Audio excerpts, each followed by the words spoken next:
Oui, je pense que pour moi aussi, les partis politiques, c'est pas dans leur essence qui sont problématiques parce qu'on en a besoin, c'est dans leur mode de fonctionnement aujourd'hui, notamment à cause des règles du jeu, favorisent certains comportements électoraux ou politiques qui en fait défavorisent les intérêts populaires et les intérêts de masse, l'intérêt général. Je prends deux exemples qui m'ont beaucoup marqué dans cette campagne.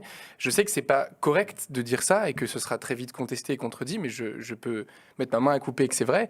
On nous a expliqué dans tous les bureaux des partis politiques, sauf peut-être avec le recul un peu moins les insoumis, mais au début c'était pas aussi clair qu'aujourd'hui, que cette élection n'était pas gagnable.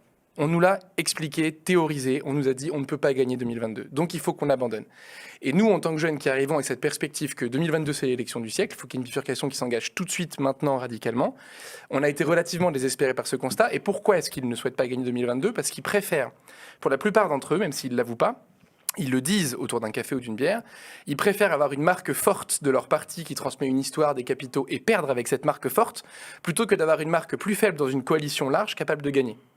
Et ça, c'est vraiment quelque chose... Et ça, ce cynisme-là, c'est un truc qu'ils assument, alors pas publiquement, qu'ils n'assument pas, effectivement, justement. qu'ils assument pas, mais que Ok, nous, on a vraiment observé, qui nous a dégoûtés, qui nous a vraiment plusieurs fois donné envie de tout arrêter, parce que ils se disent, en fait, on tire un trait sur cette élection, ou alors, deuxième comportement, on s'embarque sur l'élection suivante, c'est-à-dire la présidentielle est juste un tremplin pour la machine afrique de la vie politique. Je pense que vos auditeurs, auditrices doivent savoir que les législatives donnent les fameux 1,46 € par voix pendant 5 ans sur chacune des voix du premier tour des législatives et ensuite 40 000 € par député qui ont été de facto élus. Donc c'est la pompe de financement de ces appareils qui ont un objectif principal qui est de survivre. Et ce qu'on a réalisé, c'est pour ça que moi je suis très en paix avec la perspective que l'identité préimpopulaire puisse disparaître ou qu'elle puisse être dissoute si ça arrive, c'est mon opinion personnelle, parce que contrairement à un parti politique, je ne crois pas que notre image est plus importante que l'objectif qu'on sert. Or, aujourd'hui, les partis nous ont expliqué et théorisé que leur survie était plus importante que l'objectif qu'ils servaient. C'est-à-dire, on leur a dit, est-ce que vous êtes prêts à mourir en échange du fait qu'il n'y a plus de changement climatique, on arrête, on prend le pouvoir ? Eh bien, la réponse est non.